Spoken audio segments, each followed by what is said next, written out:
At Christmas dinner, Dad announced, "You burden and you can't live with us anymore."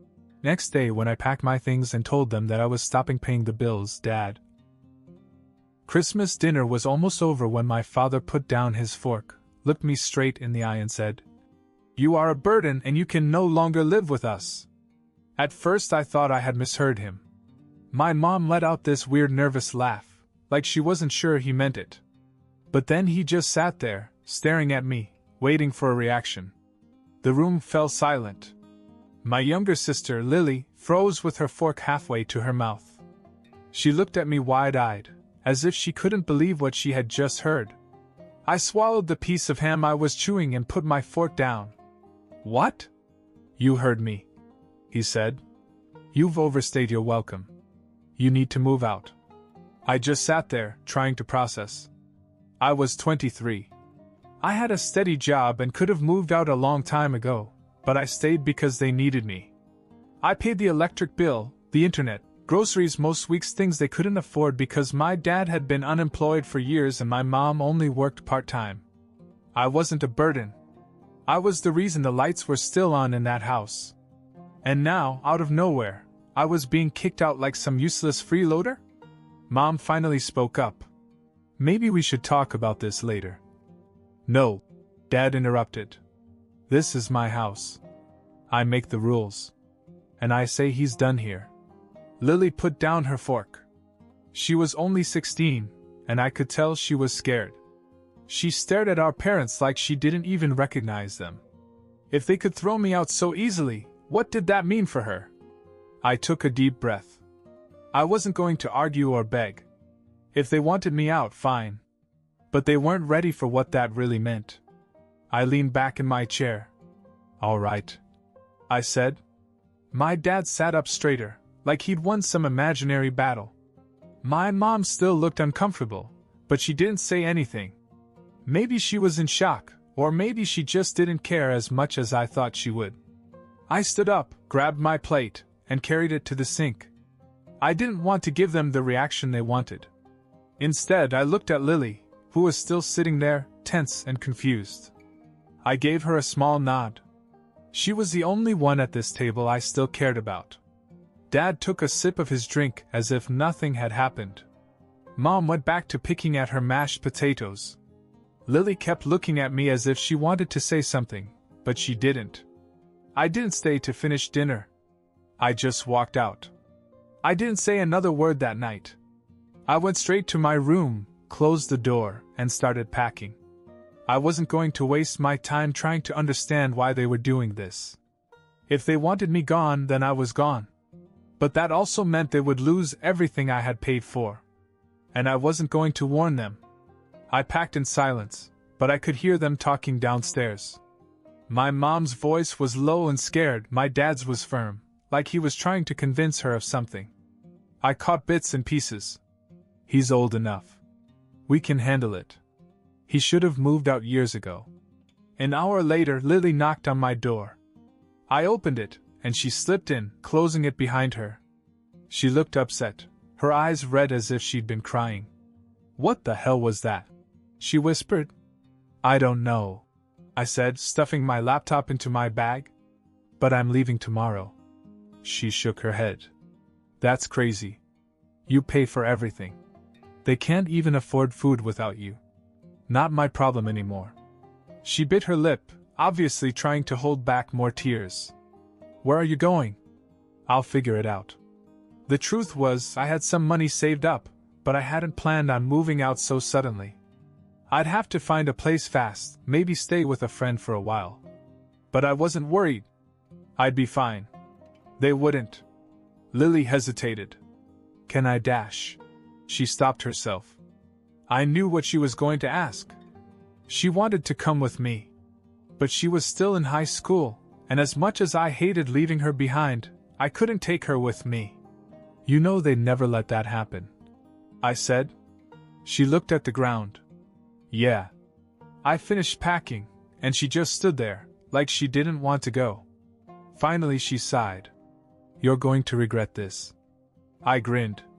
"I know." The next morning, I left before they even woke up. I carried my bags downstairs, loaded my car, and took one last look at the house. No sadness, no regret. Just relief. Then, as I was pulling out of the driveway, I opened my banking app and removed my name from every bill. Electric, internet, water, even the Netflix account. I had paid for them all. Without me, everything would be shut off within the month. I smiled, put my car in drive, and drove away without looking back. For the next few days, I crashed at my friend Jake's apartment while I looked for a place of my own. His couch sucked, his dog Max wouldn't stop staring at me while I tried to sleep, and his roommate kept asking if I was staying forever. But none of that mattered. Because I was free. No more paying for a house I didn't even want to live in. No more pretending to respect a man who had no problem kicking me out at Christmas dinner.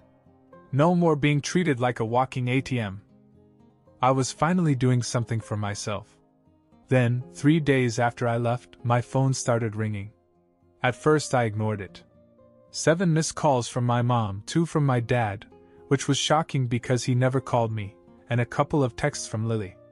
I ignored those 2 until she sent this. "They're freaking out. The power's been cut off." I grinned. They really thought the bills would magically pay themselves. Then another text. "Dad's losing his mind. He said you did something to the house." Oh, this was getting good. I could just picture him stomping around in the dark, yelling at my mom while she cried about the Wi-Fi being down. An hour later, another call. This time I answered. The second I picked up the phone, my mom's voice hit me like a hurricane. "Kevin, we don't know what happened. The power's out, the internet's down, the water bill dash. You didn't pay," I said simply. Silence. Then, in a lower voice. "You paid for these?" I almost laughed. "Are you serious? Who else did you think was paying for them?" "Your father said." She cut herself off. I already knew. My father was too proud to admit that he had no idea how things worked. He probably told her that everything was fine, that the house would run like magic, even without me. "Not my problem anymore," I said. "Kevin, please, we didn't mean dash." I hung up. I thought that was the end of it. They'd figure it out. Maybe my dad would finally get off his ass and get a job. Maybe my mom would pick up more hours. Maybe they'd sell something to keep the lights on. Either way, not my problem. Then, the next morning, I woke up to a message from my bank. "Fraud alert, suspicious login attempt detected." I sat up quickly, my heart pounding. I checked my email, 3 more alerts. Someone had tried to access my account. And I already knew who it was. I logged on immediately and scanned through my transactions. Nothing had been taken yet, but there it was, an attempted password reset. Another failed login. Then a third. I clenched my jaw. My dad must have really been desperate. I called Lily. She answered right away. "I was just about to call you," she whispered. "Dad's freaking out. He keeps yelling about money. He was on the computer all morning dash." I exhaled sharply, trying to get into my bank account. She was silent for a second. Then she cursed under her breath. "Does he have my old passwords?" I asked. "Probably," she admitted. "You know how Mom used to keep them in that little notebook by the computer?" I knew it. My dad must have been going through that thing, hoping I'd be stupid enough to still be using the same passwords from high school. "Kevin," Lily whispered. "He's really pissed. I think..." She hesitated. I could hear shouting in the background. My dad's voice, slamming doors. Then my mom, crying. "I think he's going to do something stupid," Lily said. Lily's words sent a shiver down my spine. "I think he's going to do something stupid." I gripped my phone tighter. "What do you mean? What did he say?" She lowered her voice. "He's saying that you ruined us. That you did this on purpose to screw him. He's talking about calling the cops." I almost laughed. "For what? Not paying his bills?" "I don't know," she hissed. "He's losing it. Mom's crying, says she'll talk to you, but he won't listen. He's saying things like, he's not going to get away with this. Kevin, I think he wants to go after you. That wiped the smile off my face. I had expected my dad to get desperate, to beg, maybe even try to make me feel guilty. But for him to think he could get revenge on me? That was a whole new level of stupid. Lock your door, I told her. If he does something crazy, call me. I hung up and immediately changed every password I had: bank accounts, email, streaming services, even my Amazon login. Then I called my bank and told them that someone had tried to hack me. They locked my account so tight that even I had trouble getting in for a few hours. I thought that was the end of it. I was dead wrong. That night, Jake and I were chilling in his apartment, playing some stupid game on his Xbox, when someone banged on the door. Hard. Jake stopped the game. Are you expecting someone? I wasn't. And I already had a bad feeling. I got up, walked to the peephole, and felt my stomach drop. It was my dad. He was standing in the hallway, fists clenched, breathing like a bull about to charge. Who is it? Jake called. I stepped back from the door. My dad. Jake stood up. Dude, what's going on? Another bang. Kevin, open the door. I didn't move. He banged again, harder this time. I know you're in there. You think you can just walk away from this? Jake glared at me. Dude, should we dash? Before he could finish, my dad kicked in the door. That was it. I grabbed my phone and called 911. My dad just showed up at my apartment, I told the dispatcher. He's banging on the door, yelling at me, and he just tried to kick it in. Jake took a step back. Kevin, this is crazy. I met his eyes. Yeah, I know. I held the phone to my ear as my dad kept yelling. You ungrateful little, you think you can just walk away? You owe us. You dash. Sir, officers are on their way, the dispatcher said. 2 minutes later I heard sirens. Then my dad's voice cut out. A knock on the door. Police! Open up! I opened the door just in time to see 2 officers handcuffing my dad. His face was flushed, his chest heaving, but when he saw me standing there watching, his eyes changed. There was no regret.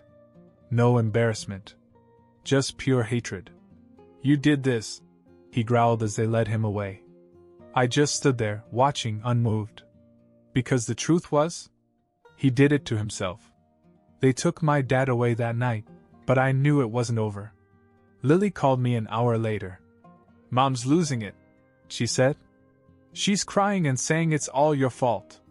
Yeah, that sounds about right. She keeps saying you have to fix this. She's already calling people, trying to get bail money. I almost laughed. With what money? Silence. Because we both knew they had none. No electricity, no internet, no savings. And now no father figure to yell at everyone while pretending to be in control. Without me, they were sinking fast. I should have felt bad. But all I felt was relief. Keep an eye on her, I told Lily. If she does anything crazy, call me. And sure enough, Lily texted me the next morning. Mom's selling your stuff. I froze.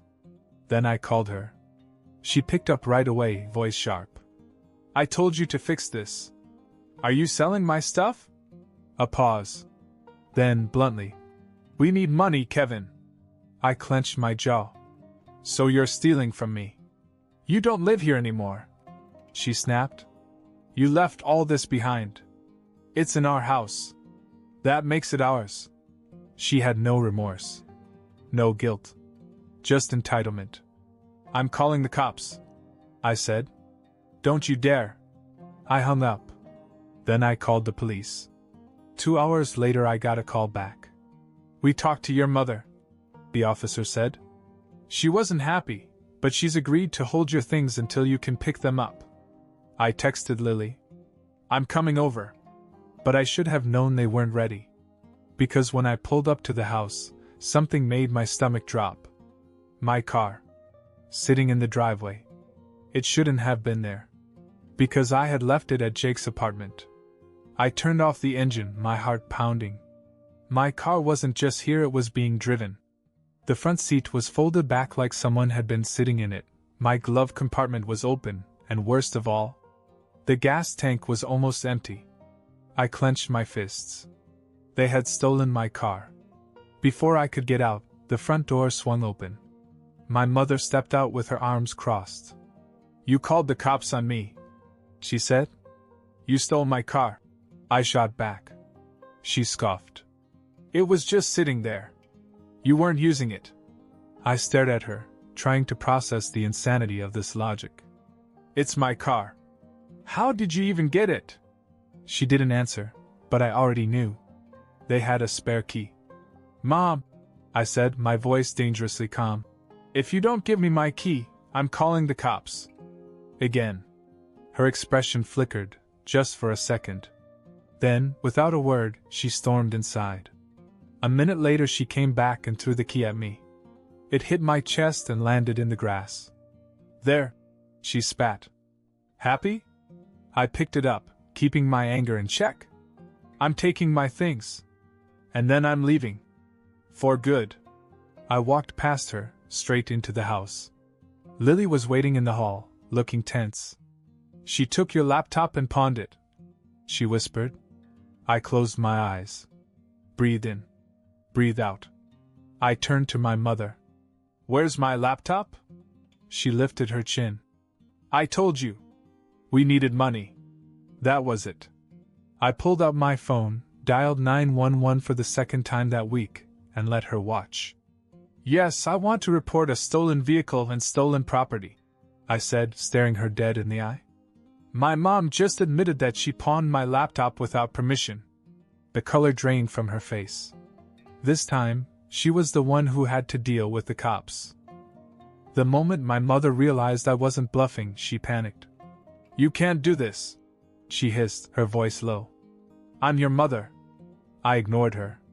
"Yes, officer, I have proof that she admitted to taking my belongings and pawning them," I said into the phone. "I want to press charges." Lily stood frozen, her eyes darting between us. My mother's hands were shaking now. She looked completely taken aback, like she thought she could keep pushing and I'd never push back. "Kevin," she tried again, softer this time, like she was begging. "We're struggling. Your father's in jail. I had no choice." "You had a choice," I said. "You could have worked more. You could have sold your own stuff. You could have asked for help instead of throwing me out like garbage." She blinked quickly, her face contorting. "I was angry." I laughed. "Yeah? So was I." I heard sirens outside. My mom jumped. A few minutes later, 2 police officers came through the door. "Sir, did you call about stolen property?" one of them asked. I nodded and pointed at my mother. "She took my laptop and pawned it. I want to press charges." My mom gasped as if I had stabbed her. "Kevin, don't do this." The officers turned to her. "Ma'am, is this true?" She hesitated, her eyes darting to me, to Lily, then back to the cops. I could see her calculating, trying to figure out if she could lie her way out of this. Then Lily spoke. "She told him herself. Right before he called you." My mom snapped her head at Lily so fast it was almost scary. "You little dash." "Ma'am," one of the cops cut her off. "Do you have a receipt from the pawn shop?" Her face fell. She knew what was coming. They took her outside. I watched through the window as they talked to her for a few minutes. Then suddenly handcuffs. She was struggling. Started crying. Screaming. Neighbors peered through their blinds. The whole street probably heard her wailing about how she was just a struggling mom, and how this was unfair. Lily stood beside me, staring out the window. She swallowed hard. "Is this really happening?" I nodded. "Yes." And for the first time in a long time, I felt at peace. Then my phone buzzed. A message from an unfamiliar number. "You're going to regret this." My chest tightened. I read it again. Then I realized. My dad had been released on bail. The moment I saw that message, I knew exactly what had happened.